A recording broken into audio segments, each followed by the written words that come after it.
Oke, halo teman-teman. Aku mulai sekarang aja kali ya. Jadi kalau ada yang mau nyusul, biar lihat recordingnya aja. Udah pada dapat soalnya belum? Kemarin aku share-nya ke Excel. Sudah Kak. Oke, Udah Kak. oke. Em, udah pada nyoba ngerjain?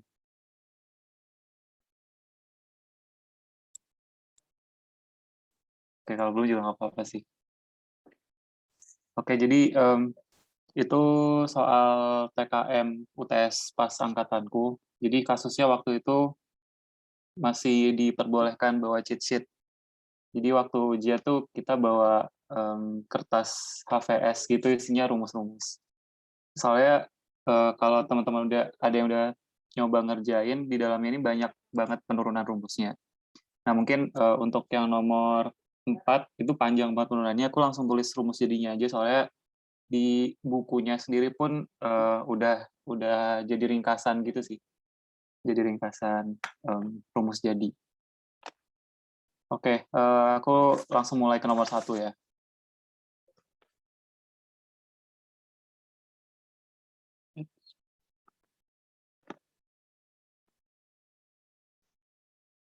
Ini sebuah bangunan. Bentar, bentar. Sorry.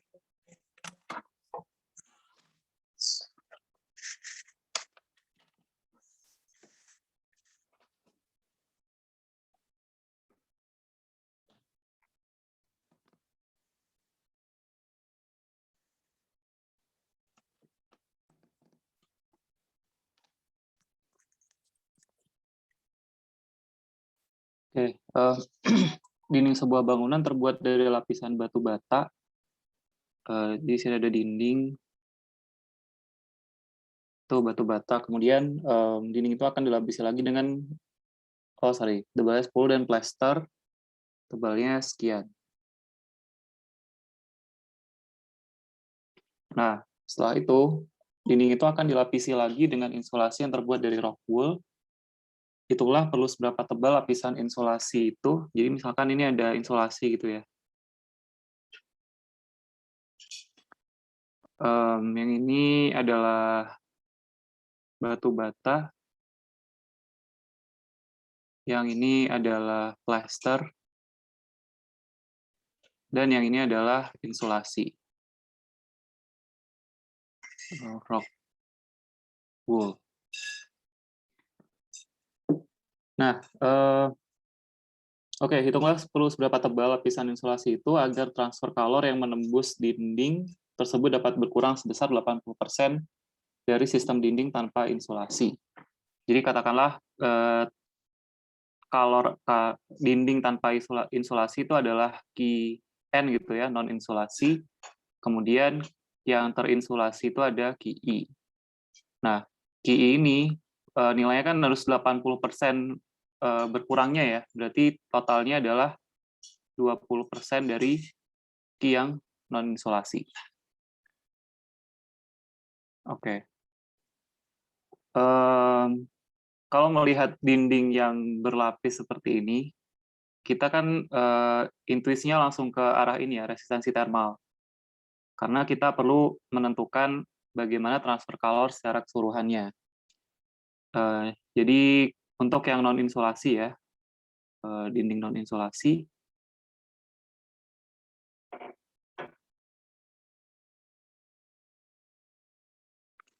atau resistornya ada dua kan ya, satu batu bata sama satu lagi plaster. Katakanlah yang batu bata ini R1, kemudian yang plaster ini R2. Nah, sedangkan kalau yang insulasi gimana? Ada tiga kan, dinding,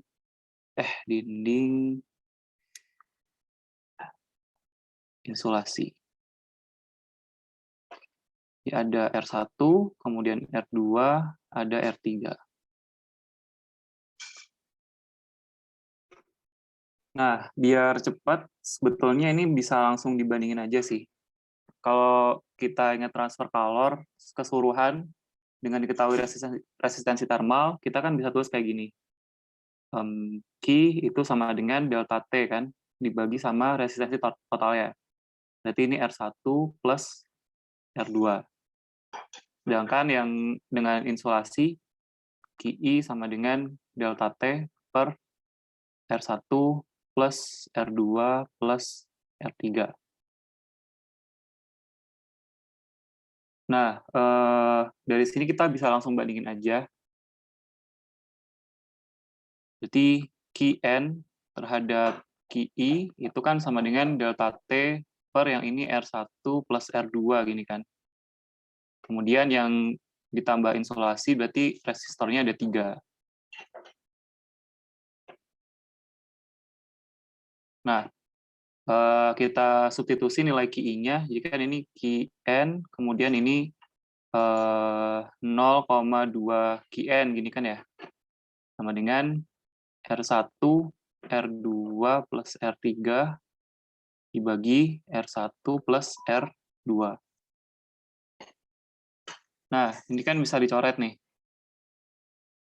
1 per 0,2 kan sama dengan 5 ya. Ini 5. Nah, kemudian ini kan bisa dipecah, jadi kayak gini. R1 plus R2 per R1 plus R2 ditambah R3 per R1 plus R2 gini kan. Ini 5 ini sama dengan 1 plus R3 per R1 plus R2. Oke, jadinya R3 per R1 plus R2 ini sama dengan 4. Nah, oke, sekarang kita baru pecahkan rumus R ini apa gitu kan. Untuk plane wall, kita ingat R itu sama dengan tebal dindingnya dibagi K dikalikan A gini kan. Ini resistensi thermal untuk plane wall. Nah, udah habis itu kita jabarin aja satu-satu.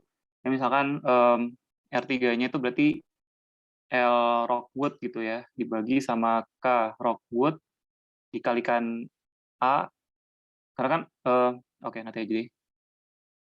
Kemudian ini L batu bata dibagi K batu bata dikalikan A ditambah L plaster dibagi K plaster dikalikan A sama dengan 4 ini kan. Nah, karena A-nya itu sama, kita bisa coret aja ya A-nya. Nah, berarti sekarang tersisa LRW-nya kan dicari nih. LRW dicari, kemudian KRW-nya berapa? KRW-nya 0,04. Kemudian dibagi lagi, batu batanya tebalnya 10 cm. 0,1 dibagi 0,7 ditambah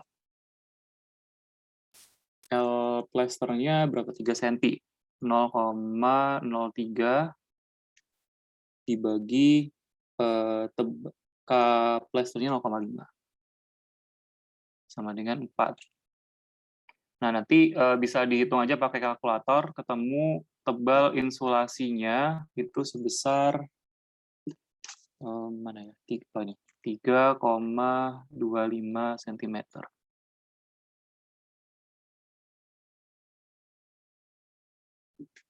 Sampai di sini ada yang mau ditanyain dulu nggak?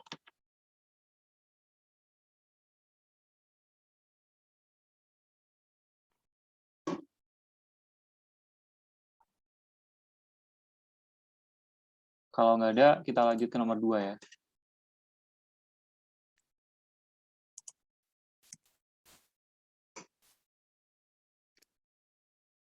Oke, yang nomor 2 itu ini sedikit lebih apa ya, lebih advance gitu. Bentar.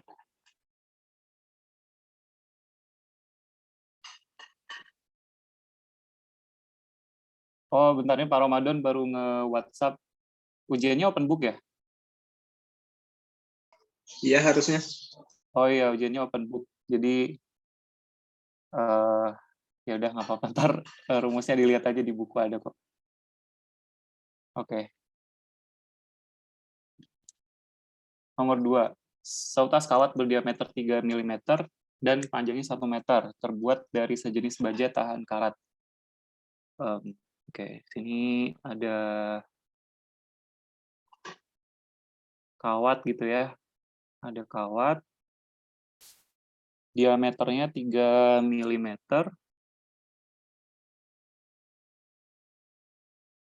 ini 3 mm, kemudian panjangnya 1 meter, terbuat dari sejenis baja tahan karat. R kawat itu adalah 70 mikroohm cm. Itu R itu maksudnya rho kali ya, hambatan jenis. Jadi mungkin aku tulisnya di sini rho aja deh, biar nggak rancu sama R biasa. Rho-nya itu 70 mikroohm cm atau 0,7 mikroohm meter gini kan. Nah, terus K-nya itu 40 watt per meter Kelvin. Kawat itu dialiri arus elektrik sebesar 200 ampere. Ya, ada I 200 ampere. Dan direndam di dalam suatu cairan yang suhunya 70 derajat Celcius. Jadi ini ada cairan gitu ya, suhunya 70 derajat Celcius. Sehingga kawat itu mengalami koefisien konveksi 6 kW per meter kuadrat Kelvin. 6 kW per meter kuadrat Kelvin. Hitunglah suhu pada poros kawat itu. Nah, kalau kita ingat soal distribusi temperatur untuk sistem radial kemarin kan sebetulnya cukup sederhana ya, relatif sederhana. Nah, ini review dulu deh. Review sistem radial.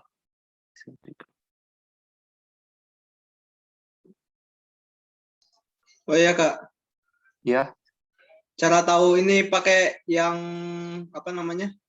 Pakai yang tunak sama yang transient gimana sih Kak? oke, ya pertanyaan bagus. Gimana ya? Biasanya tuh kalau transient, dia tuh ditandai gimana ya? Kalau ada pelepasan atau penerimaan kalor total dari yang benda kita tinjau. Tapi kalau di soal nomor 1 sama 2 itu, misalnya ini ada benda nih, ketika ada kalor masuk, Qx gitu ya, dia langsung dikeluarkan, Qx plus dx. Jadi segera dikeluarkan gitu, sehingga net energi yang disimpannya itu sama dengan 0. Nah, tapi contohnya transient tuh gimana? Kayak ini, misalkan ada suatu bola panas gitu ya, bola panas, kemudian dia dicelupkan ke dalam air. Nah, dia kan nggak ada kalor masuk kan, yang ada dia cuma keluar aja gitu, bertukar sama si airnya ini. Berarti delta energi yang di-store atau yang disimpan gitu ya, itu nilainya berkurang, kurang dari 0. Karena kan dia melepas kalor. Jadi dia keluar aja, tapi nggak ada yang masuk. Ini maksudnya transient. Kalau yang ini steady. Gitu, kira-kira menjawab Kak? Menjawab Kak, berarti yang transient itu masuk doang atau keluar doang gitu ya Pak? Ya, Kak? Iya, benar-benar. Intinya ada perubahan energi yang disimpan aja. Kalau ini tuh apa ya? Kalau yang steady tuh ibaratnya si bendanya itu cuma sebagai perantara kalornya lewat aja. Jadi ada yang masuk, dia segera dikeluarkan. Sehingga jumlah kalor yang disimpan itu sama dengan 0. Perubahannya maksudnya, perubahannya 0. Kayak gitu. Makasih Kak. Oke, kita lanjut ya. Kalau kemarin itu kan kasusnya, oh ini bentar, aku buka dari sini. ini kan dia sangat disimplifikasi ya. Artinya kan eh, energy generation-nya dibikin 0 nih. Energy generation dibikin 0. Nah, tapi di nomor 2 ini sekarang ada energy generation. Dari mana? Si kawat itu kan dialiri arus listrik. Ya, karena ada resistensinya di dalam, pasti panas dong ini kawatnya. Artinya di dalam kawat ini ada energi yang dibangkitkan dari energi listrik itu. Nah, kita sedikit memodifikasi dari rumus yang kemarin. Tapi intinya sama aja sih tentang kesetimbangan energinya. Oke, sekarang aku turunin ya, tapi udah agak praktis gitu. Oke, tinjau energy balance-nya. Nah, di sini kan ada kalor masuk, kemudian ada kalor keluar, dan ada energi yang dibangkitkan kan. Nah, tapi karena dia merupakan transfer kalor tunak, jumlah perubahannya adalah 0. Nah, oke.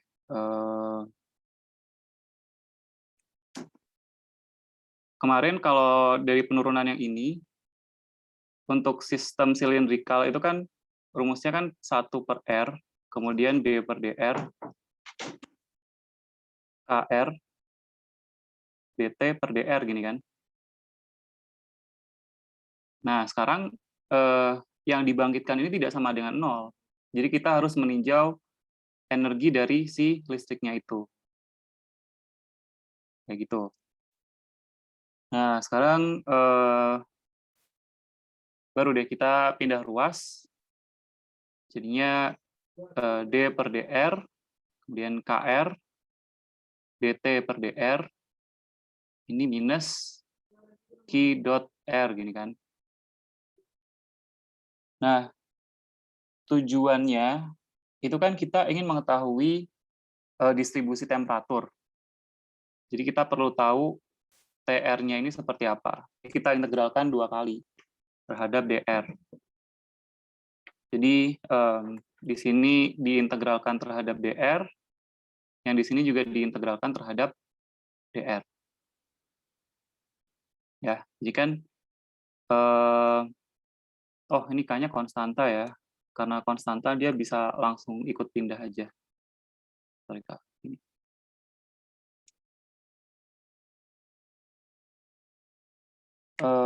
Oke. Jadi setelah diintegralkan, yang di sini kan tersisa RDT DR gini kan. Yang di sini gimana? Jadinya minus QR kuadrat per 2K plus C1 gini kan.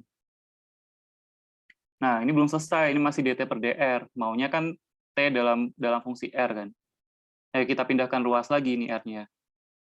Jadinya ini DT DR sama dengan minus Q dot R per 2K gini kan ya. Ditambah C1 per R. Nah, kita ingin tahu distribusi T terhadap R-nya, maka kita integralkan terhadap DR lagi.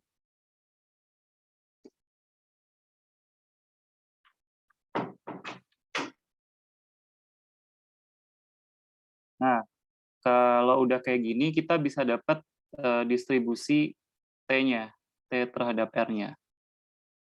Ini jadinya minus Q dot R kuadrat per 4K ditambah C1 ln R gitu ya, ditambah C2. Nah, jadi sedikit beda sama yang tanpa energy generation kemarin. Oke, nah sekarang pertanyaannya, bagaimana kita menentukan C1 dan C2-nya? Ini kan masih solusi umum ya. Oleh karena itu kita harus mengetahui kondisi batasnya. Oke, di sini mencari. C1 dan C2 bagaimana? Nah, jawabannya adalah kita harus meninjau kondisi batas.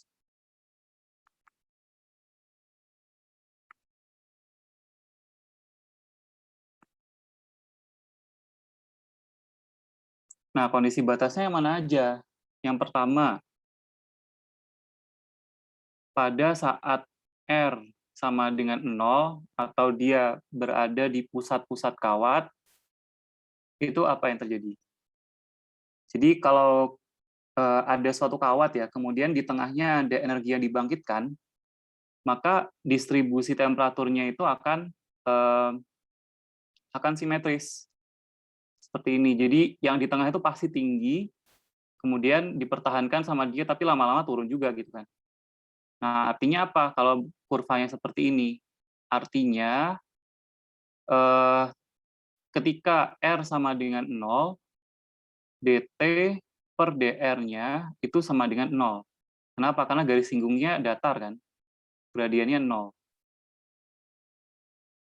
Ya, mungkin aku tulis lebih lengkap kayak gini. dt per dr ketika R sama dengan 0, itu 0. Nah, oke. Kalau gitu, kita bisa cari C1 dulu dari sini. Ya, dari sini masuk sini. Tadi kan dt per dr ketika R sama dengan 0 itu 0. Nah, sedangkan rumusnya dt per dr apa? Ini sama dengan minus Q dot R kuadrat per 2KR gitu kan, ditambah C1. Tapi R-nya sekarang dicoret. Nah, karena R-nya sama dengan 0, maka suku yang ini juga 0 kan? Jadi 0 sama dengan C1. Jadi C1-nya 0. Seperti itu. Kak, itu C1 per R, Kak. C1 per? Per R, Kak. Itu di atas. Oh ya, sama aja sih. C1 per R gini ya. Nah, tapi kalau dimasukin di sini itu kan jadinya tak hingga ya. Jadi ketika ininya itu sudah 0, kemudian ini C1 per R, ya 0 dikalikan R juga 0 kan. Jadinya sama aja, C1-nya itu 0.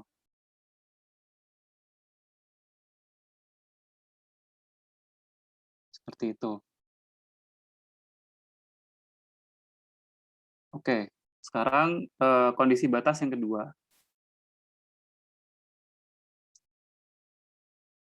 Nah, sebentar.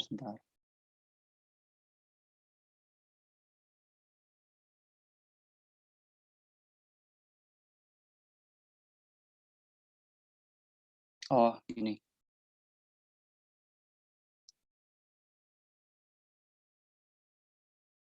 Jadi kan kalau di R sama dengan R0, itu kan dia artinya dia di permukaan luar kan ya.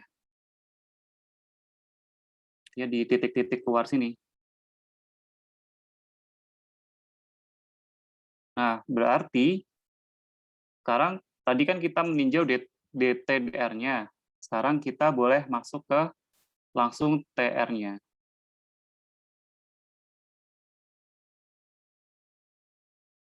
Nah, ini kan sama dengan temperatur surface ya, temperatur surface-nya.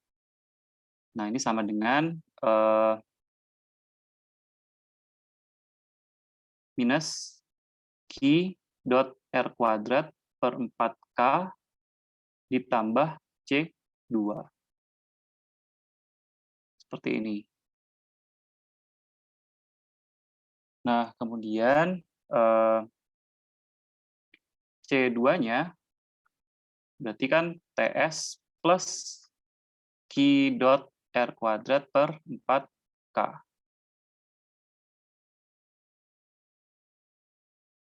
ya. Sampai di sini dulu, ada yang mau ditanyain nggak sebelum kita lanjut?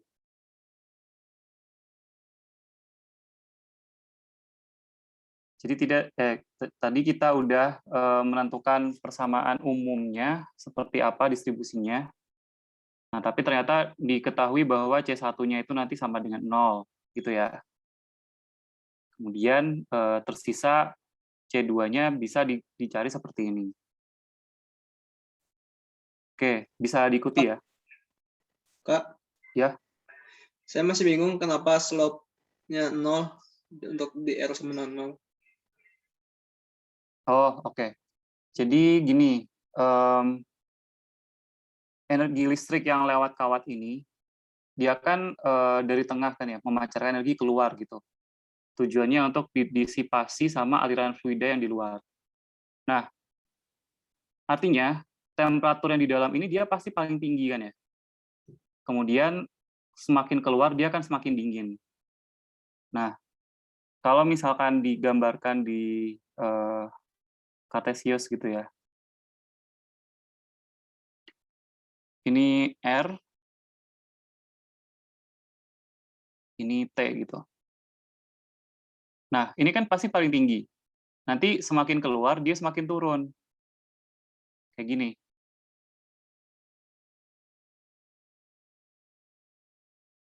Kenapa bentuknya parabola? Karena ya logis aja ketika di tengah dia masih berusaha dipertahankan oleh si sumber kalornya ini, tapi kemudian ketika dia keluar dia mulai turun karena disipasi kalornya ini. Jadi kondisi dt per dr di tengah-tengah itu sama dengan 0. Tuh, jadi dt dr-nya ketika r sama dengan 0 itu 0. Beda kasusnya kayak kalau tanpa energy generation ya. Kalau tanpa ini R, ini T. Kalau tanpa energy generation kemarin kan bentuknya kurvanya lone ya. Jadi dia langsung turun aja gitu. Tidak ada yang mempertahankan si temperaturnya ini untuk sampai keluar. Kira-kira menjawab nggak? Menjawab, Kak. Oke.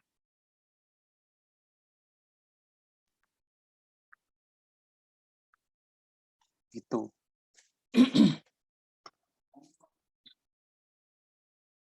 Oke. Berarti kita udah dapat C1, udah dapat C2. Kita bisa substitusi ke persamaan umumnya. Jadi TR lengkapnya itu sama dengan minus Q dot R kuadrat per 4K, kemudian ditambah Q dot, ini R0 ya. Q dot R0 kuadrat per 4K plus TS. Ini bisa aku tulis Q dot per 4K R0 kuadrat min R kuadrat plus TS. Jadi ini bisa ini rumus jadinya gitu. Ini kasusnya cylindrical system, one dimensional, steady state. Apalagi with energy generation.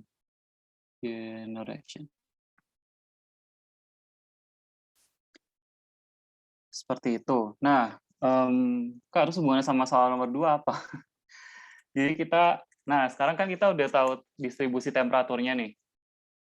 Sekarang kita mau relate gimana mencari temperatur surface ini terhadap konveksi yang terjadi di luarnya. Nah, sekarang kita kembali ke soal ya. Kembali ke soal nomor 2.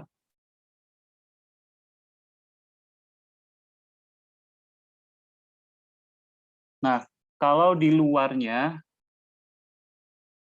itu kan terjadi transfer kalor ya. konveksi gitu.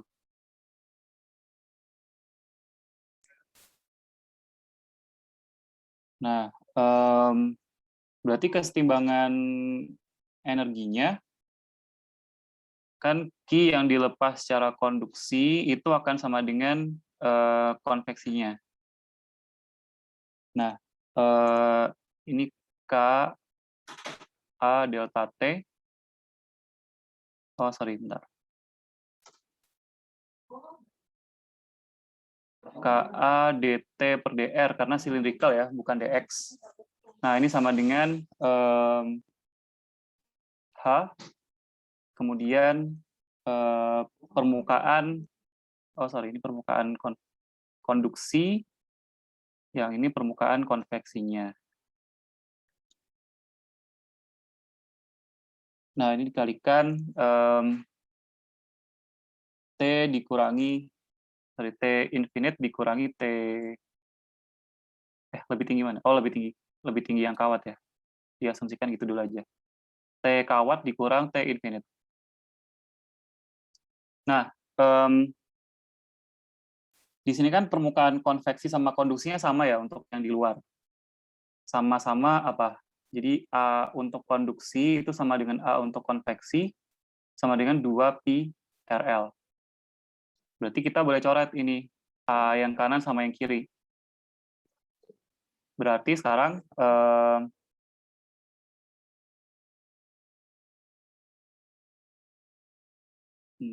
oke. Minus K, dt per dr ya tadi gimana? Minus Q dot R per 2K, gini kan? Sebenarnya plus C1 per K. Tapi kan tadi kita ketahui bahwa C1-nya 0 kan ya? Tapi nggak apa-apa, aku tulis dulu biar nggak bikin bingung. Nah, ini 6.000. Kemudian T surface-nya kan kita ditanya ya, kemudian dikurangi 70. Jadi ini minus K-nya itu 40, kemudian minus QR per 2K sama dengan 6.000 TS min 70. Nah, karena ini kan surface ya, berarti R-nya ini yang dipakai adalah R surface-nya, jadi R0. Oke, sampai sini bisa diikutin nggak? Atau terlalu cepat? Kalau terlalu cepat, bilang aja di chat. Aku bisa langsung baca kok. Oke, sebentar, sorry.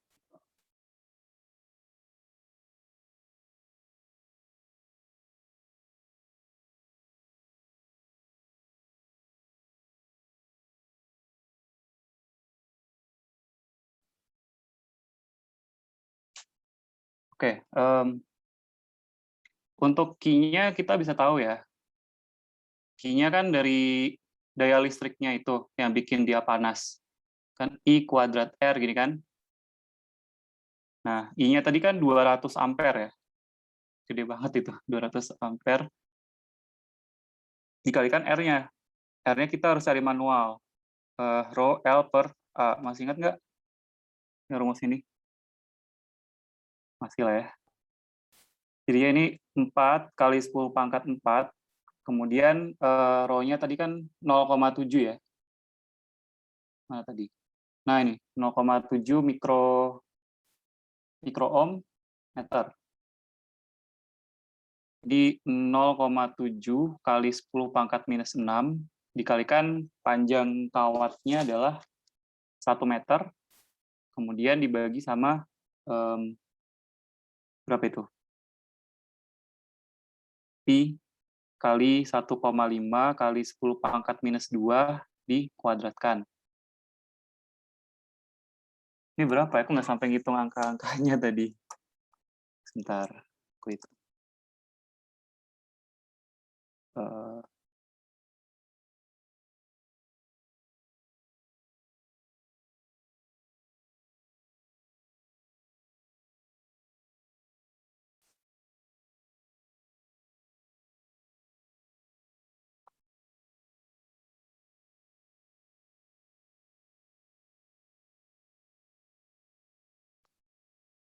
Oke, hasilnya ini 39,61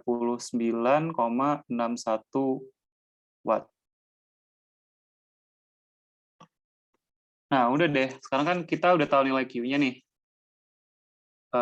Jadi minus 40 kalikan minus, nah ini langsung positif aja lah ya. 39,61 dikalikan R0-nya adalah 1,5 kali 10 pangkat minus 3, gini kan, dibagi 2 kali 40, sama dengan 6.000 TS dikurang 70. Nah, dari sini bisa ketemu TS kan? Bisa ketemu TS. Nah, baru kita masukin ke rumus yang atas ini. Ketemu TS, kemudian kita lanjut ke ini. TR sama dengan, apa tadi rumusnya? Q dot per 4K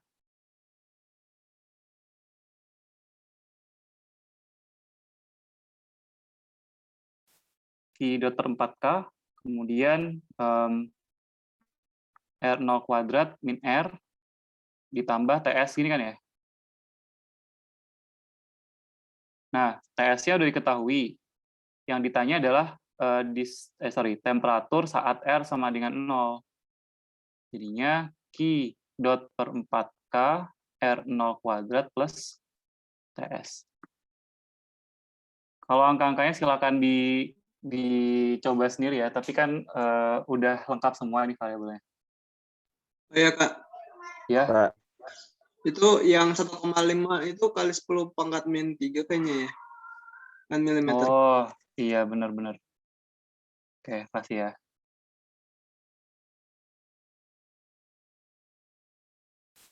Oke, sampai sini ada pertanyaan nggak? berarti nanti jadinya 3961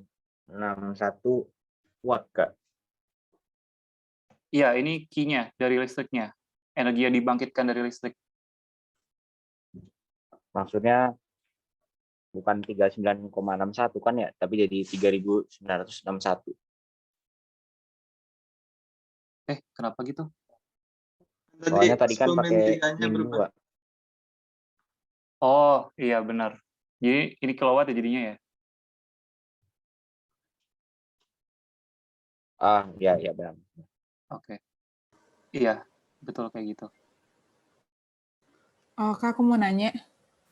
Iya, silakan. Tadi aku agak miss yang di kenapa Qi konduksi sama dengan Qi konveksinya itu. Oke. Karena kan kita meninjau di permukaan ya. Transfer kalor di permukaannya. Nah, ketika di sini masih solid, kemudian di sini udah fluid gitu ya. Ini apa tadi? Air. Nah, di sini kan masih daerahnya konduksi kan. Sedangkan ketika menyeberang ke sini, dia masuk daerahnya konveksi. Artinya, kalor yang ditransfer oleh konduksi itu sama dengan kalor yang diterima oleh konveksi kan ya. Jadinya pakai ini. Itu karena di soalnya dibilang direndam gitu ya, Kak? Iya, benar. Oh, oke. Makasih, Kak. Oke. Kalau kasusnya kayak plane wall, terus dia kontak satu sama lain, ya konduksinya sama konduksi gitu.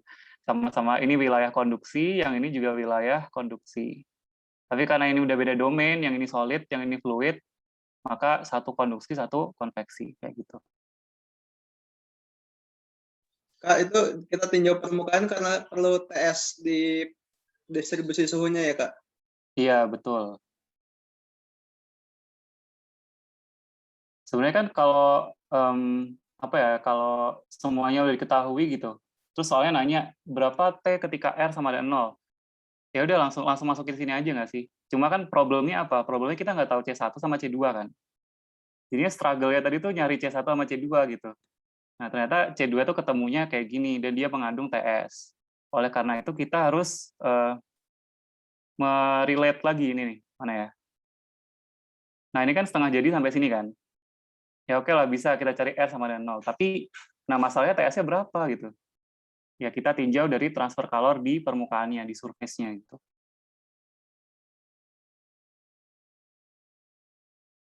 Gitu ceritanya. Ada yang mau ditanyakan lagi?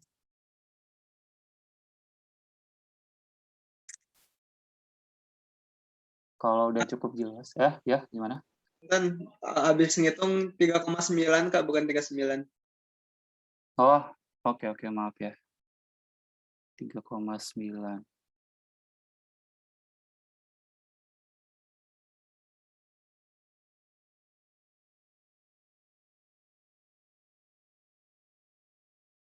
Oke.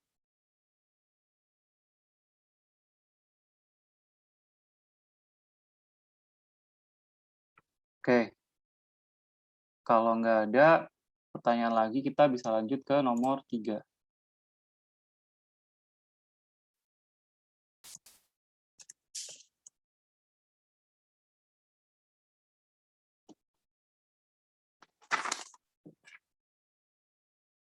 Itu dikatakan ada batang penggerak piston pada engine sepeda motor yang terbuat dari baja. Jadi ceritanya ini ada silinder gitu ya.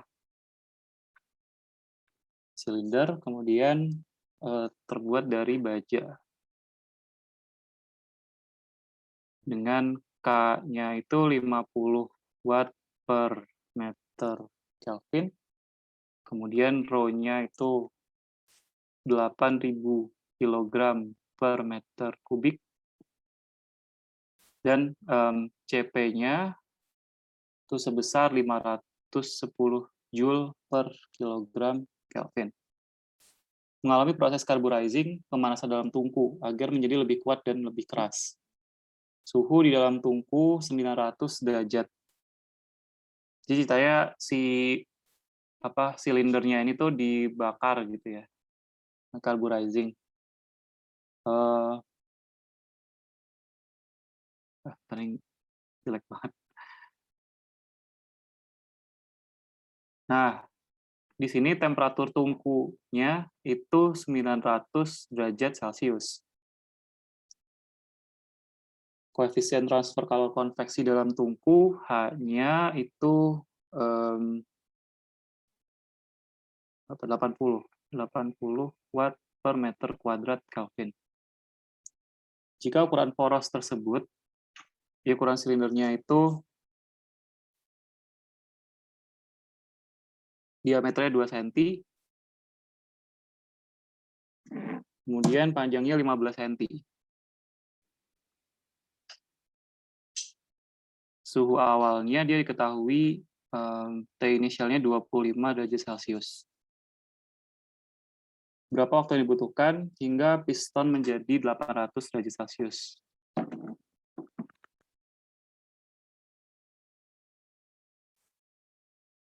Nah, kalau ini kondisinya dia transien kan ya, karena TS-nya 70 derajat Celcius. TS apa ya BTW? Nggak ada TS di sini. Final ini, final. Sorry.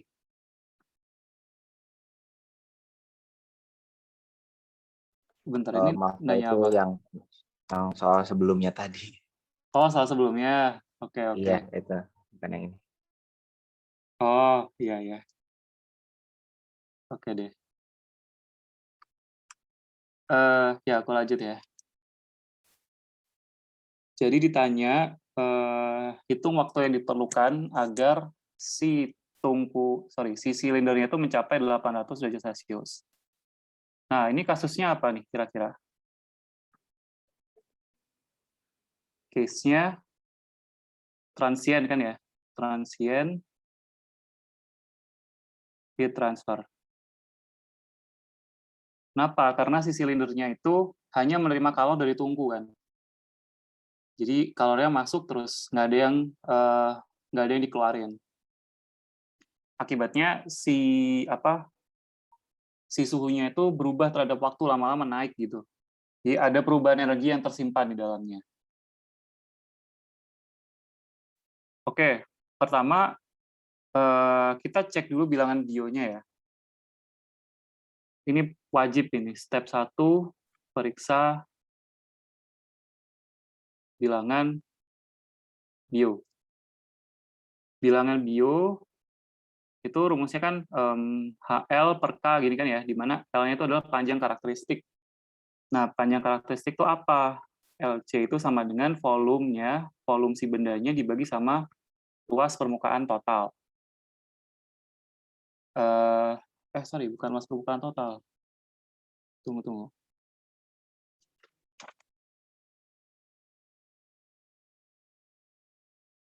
Luas permukaan konduksinya, sorry.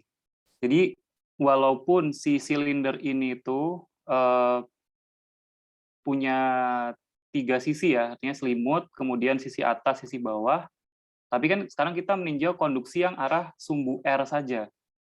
Berarti yang ditinjau itu luas permukaannya si selimut. Ya, seperti itu.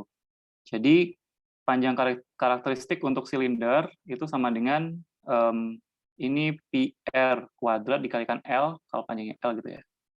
Kemudian dibagi sama 2 PRL. Jadi untuk silinder, panjang karakteristiknya itu adalah R per 2. Kak, Ya, penutup tabungnya itu nggak perlu dihitung. nggak perlu. Karena tadi yang udah aku bilang kan kita meninjaunya konduksi dalam arah R aja kan. Yang arah Z sama V itu kita tidak pertimbangkan. Oleh karena itu, kalau misalkan dia merambat ke arah R, ini kita lihat dari atas ya silindernya. Konduksinya ke sana. Berarti luas permukaan yang ditabrak sama si kalor yang mana? Selimut kan ya? Berarti kita pakai luas selimut.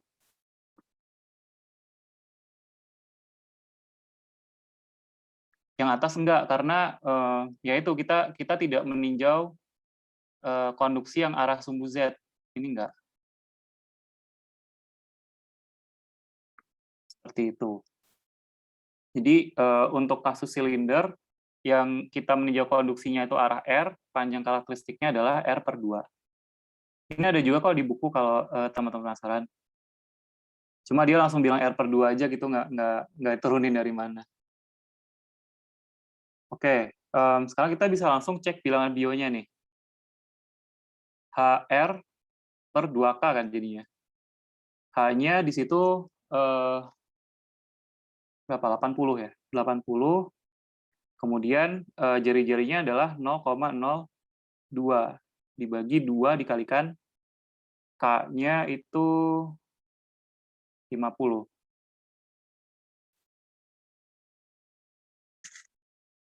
Itu ketemu berapa, teman-teman?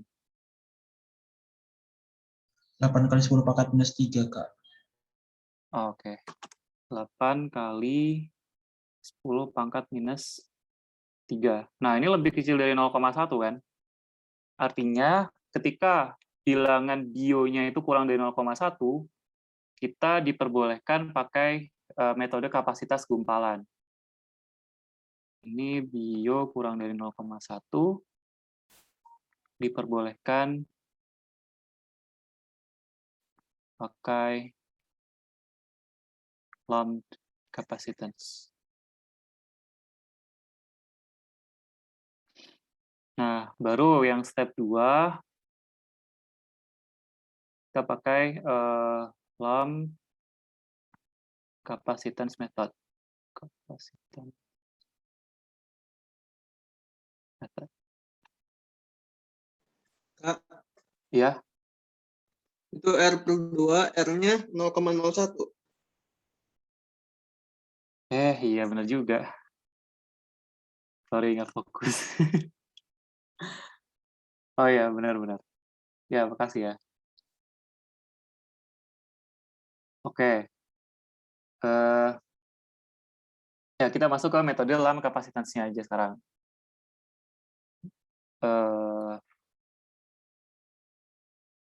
Dari metode dalam kapasitans, pertemuan sebelumnya kan aku sudah nurunin ya, nurunin gimana cari T-nya.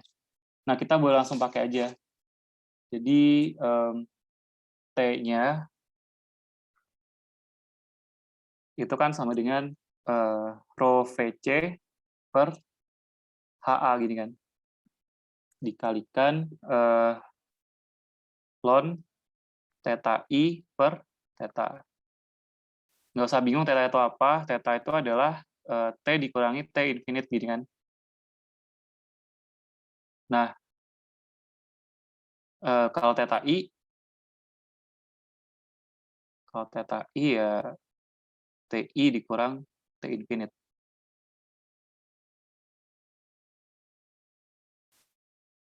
Oke, ini sama dengan rho-nya tadi kan udah diketahui ya di soal. Ya 8.000. Kemudian V-nya adalah pi R kuadrat L, kemudian C-nya 510 dibagi hanya berapa itu? Hanya 80 ya. Kemudian, nah, kalau ini A-nya itu A apa? Baru ini A keseluruhan. Jadi 2 kali pi R kuadrat ditambah 2 pi RL. Ln TI inisialnya berapa? 25 ya. 25, kemudian suhu tungkunya 900 dibagi finalnya 800 dikurang 900. Nah, nanti bisa ketemu waktunya berapa.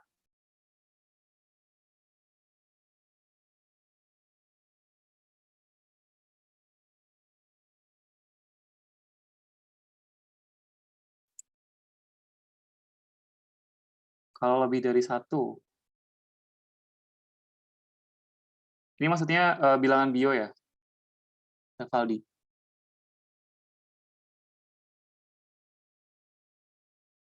Kalau lebih dari 1, panjang banget penurunannya. Ada di buku. Sejujurnya aku sendiri juga belum belajar sampai sana. Tapi kalau di kelas udah sempat diajarin belum kalau bilangan bio lebih dari 0,1?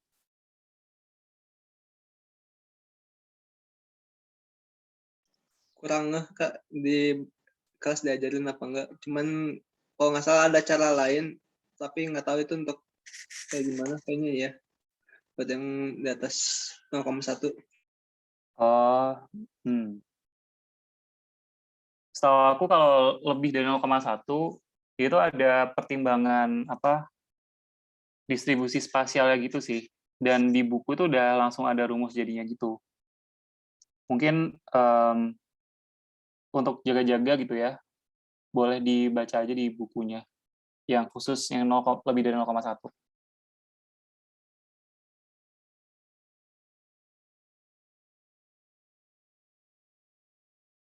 Oke, untuk yang soal ini ada yang mau ditanyain nggak?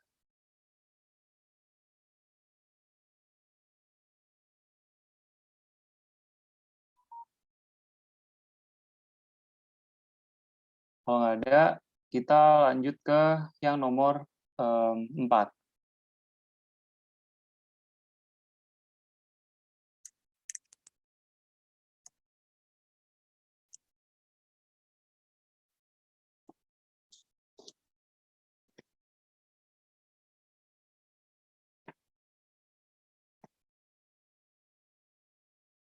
Nah, sebentar.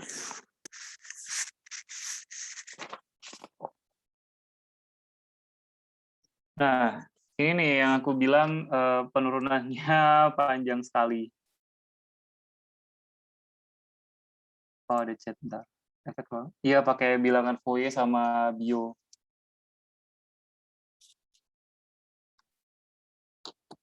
Tapi analisisnya tuh banyak lebih ke analitik banget sih. Jadi kayak rumusnya panjang gitu.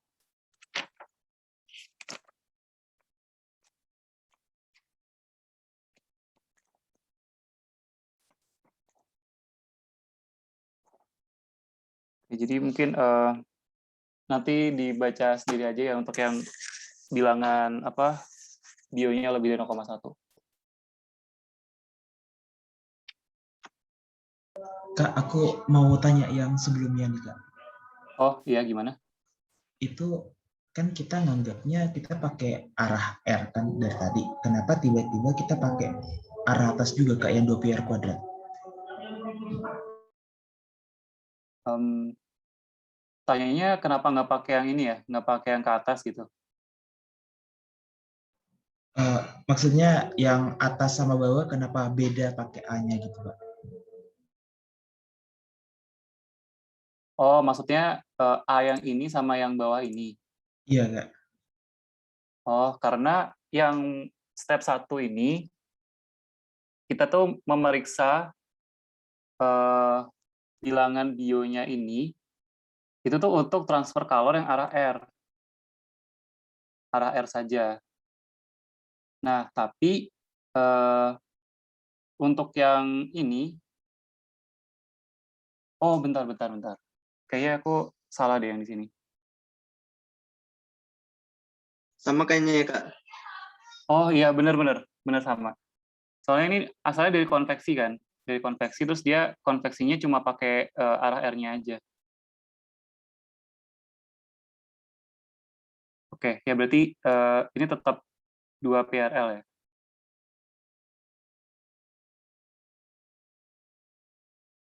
Oke, Enggak, langsung aja rho LC C H per H gitu. gimana? Rho LC C per H. Rho LC C C per H. per H. Oh ya, bisa juga. Oke.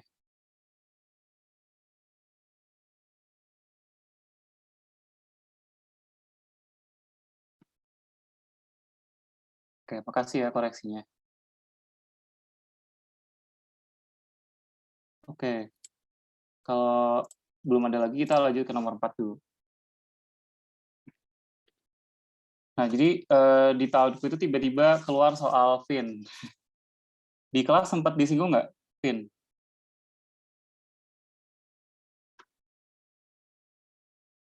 Fin itu, apa nih, sekilas ya.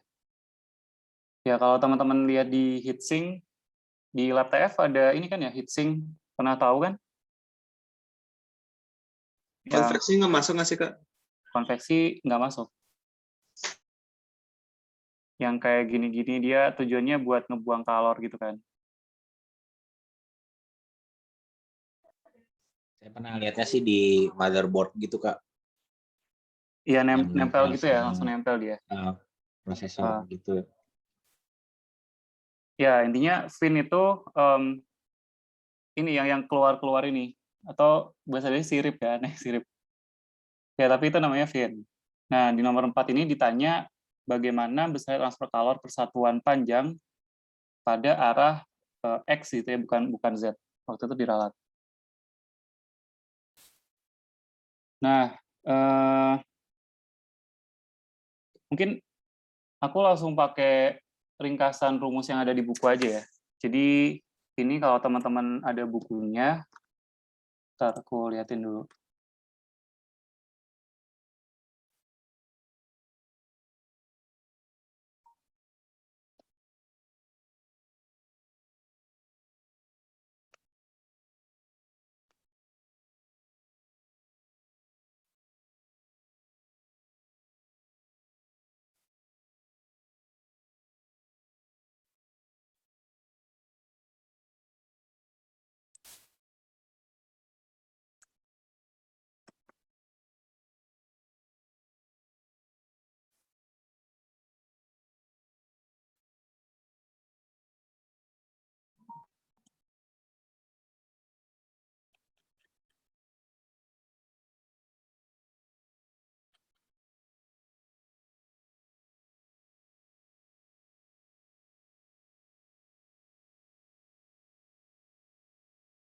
Ada ringkasannya nggak ya? Oh, di bukuku yang cetak. Oh, ini nih.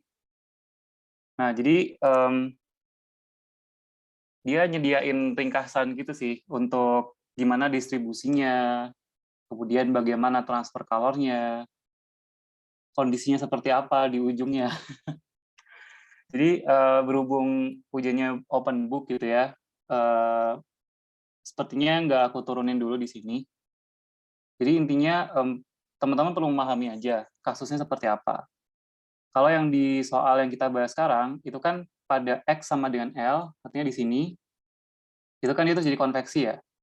Berarti kita sekarang pakai case A.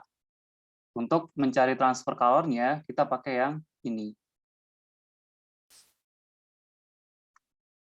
Oke, sekarang bentar aku ganti aja share screen-nya.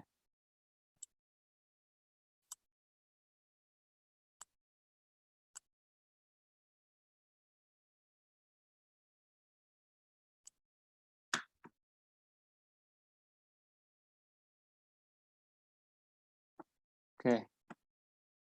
OneNote-nya kelihatan ya?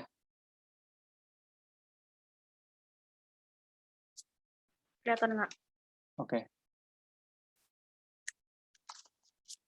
Jadi di situ ada fin, terbuatnya dari aluminium.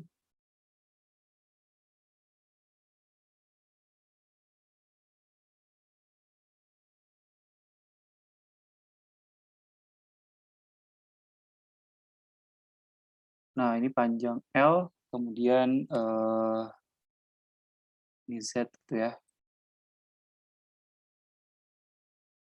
Nah, itu terbuat dari aluminium. K-nya itu 200 watt per meter Kelvin. Kemudian tebalnya T ini sama dengan 3 mm. Pangkal sirip dipertahankan tetap. Jadi pangkalnya ini, atau dalam rumus biasanya disebutnya base. Itu namanya base. Jadi T base itu dipertahankan konstan pada 300 derajat Celcius.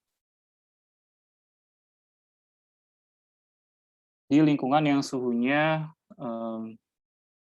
35 derajat Celcius. Koefisien konveksi pada sirip itu di sini ketahui H ya, sebesar 10 watt per meter kuadrat Kelvin.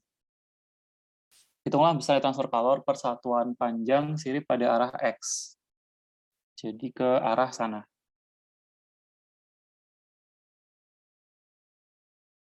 Ke arah sini. Nah, kita bisa pakai yang di sini ya. Jadi transfer kalor arah X-nya, Q itu sama dengan M besar, kemudian dikalikan sin hiperbolik ML ditambah H per MK, cos hiperbolik ML per cos hiperbolik ML plus H per MK sin hiperbolik ML. Nah, sekarang apa itu M besar dan M kecil?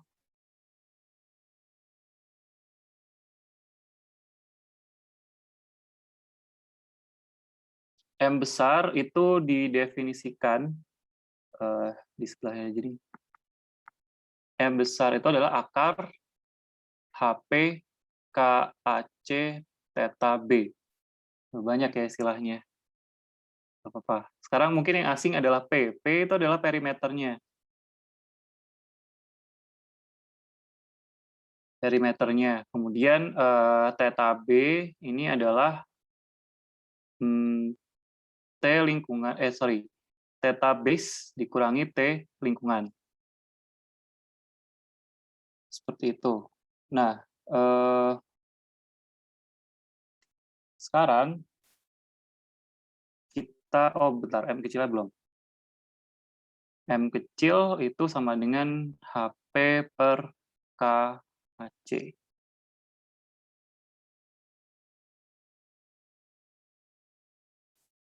Oke. Nah, sekarang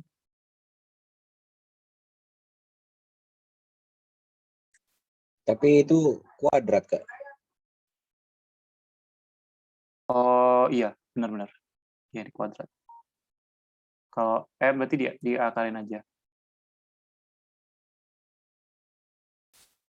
Oke, nah sekarang kita cari M besarnya dulu ya. M besar itu sama dengan akar HP K C theta B. itu theta B-nya di luar. Oh iya, ding. Oh ya, makasih koreksinya.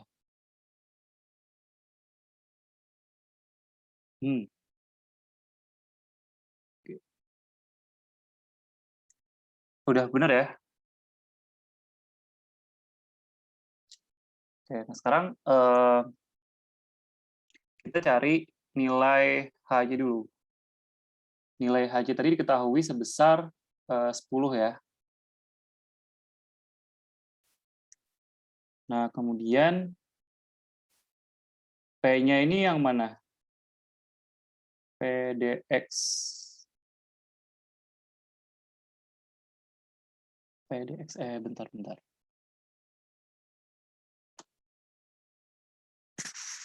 Bentar, itu yang di soalnya bener nggak ya? Ntar aku cek dulu sama buku ya. So, kalau teman-teman udah nemu, boleh langsung dibilang aja di ini.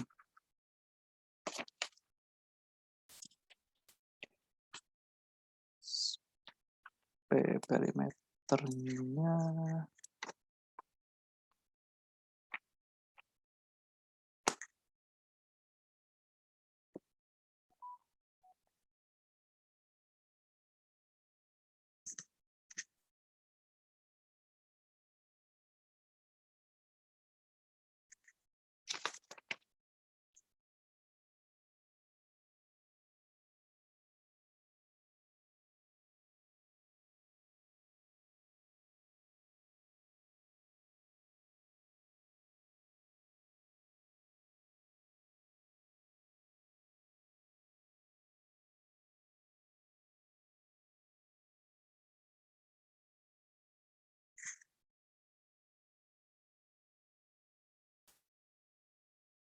Kak, punten. Ya, Yang perimeter tuh keliling dari ini bukan ya? Sisi yang terluarnya gitu. Bukan yang di base tapi yang terluarnya gitu.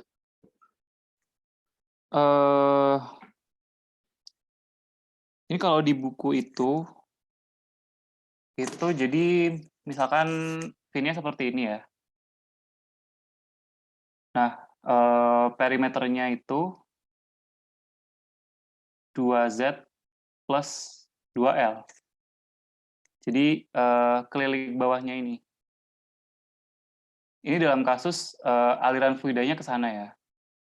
Jadi permukaan yang kontak sama fluida itu yang atas sama yang bawah kan. Nah, cuma bentar, ini agak rancu. 2Z.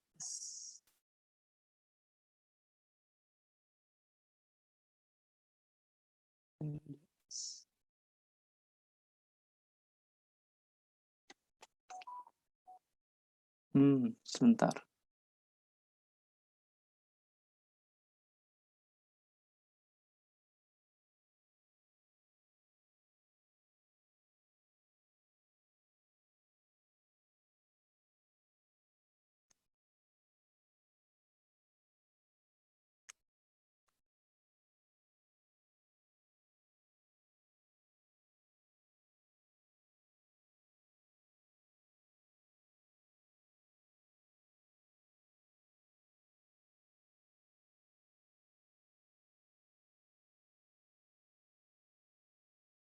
Nah, ini nih.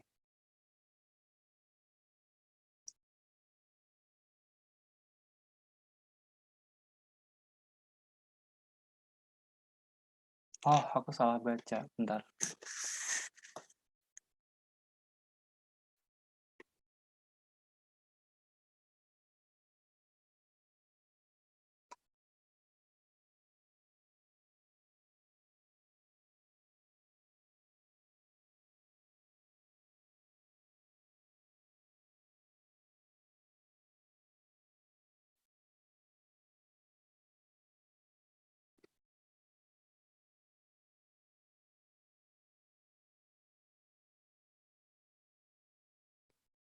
Oh, sorry. Tadi kalau perimeternya itu 2Z ditambah 2T ya.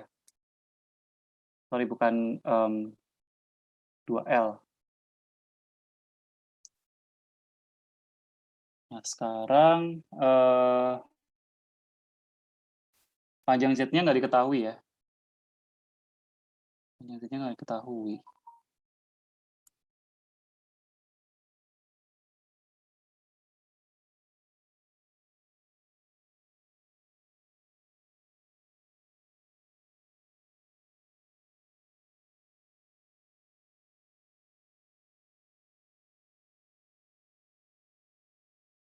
Teman-teman ada yang punya ide nggak gimana ini? Soalnya arah Z-nya nggak diketahui panjangnya.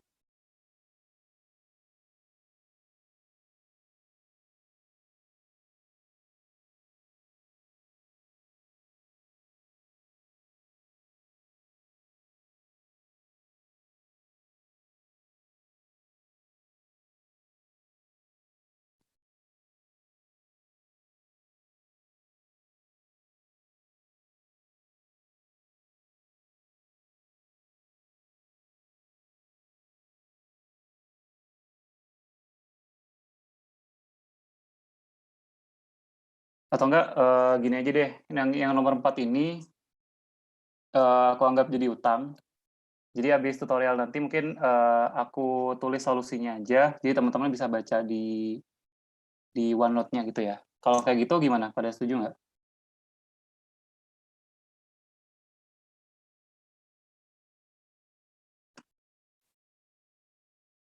Oke, kalau gitu. Ya, maaf ya ini kurang briefing nomor 4. Oke, kalau gitu untuk nomor 1 sampai 3 ada yang ditanyain nggak? Kak, Ya, boleh titip nanya ke Pak Ramadan? mau nanya apa? Ini yang bab dua dimensi, konduksi dua dimensi. Itu kan sangat analitik dan kalau nggak analitik komputasi gitu ya. Ya Iya. takut ada persiapan jadi dan nggak kebayang soalnya kayak gimana jadi kira-kira bakal ada apa enggak gitu Pak. Oh, oke. Ya, aku tanyain ya.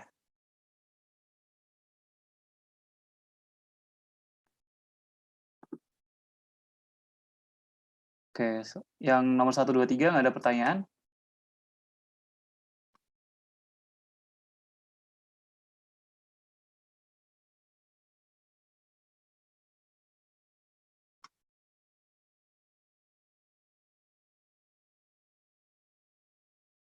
Kalau nggak ada, mungkin aku cukupkan di sini dulu ya. Yang nomor 4 nanti langsung aku tulis di OneNote-nya. Untuk link OneNote, teman-teman udah pada terima kan ya? Yang di grup Carvana itu. Ya, linknya sama. Ntar tinggal dibuka aja ini halaman-halamannya. Oke, kalau nggak ada pertanyaan, aku cukupkan dulu. Selamat belajar teman-teman. Maaf tadi yang nomor 4 ditunda. Ntar bisa langsung dicek aja di OneNote-nya. Oke, good luck ya buat hari Senin. Makasih Oke, Pak. Kak. Makasih, Kak. Oke, makasih juga. Assalamualaikum warahmatullahi wabarakatuh. Kasih Kak. Sama-sama. Terima kasih, Kak.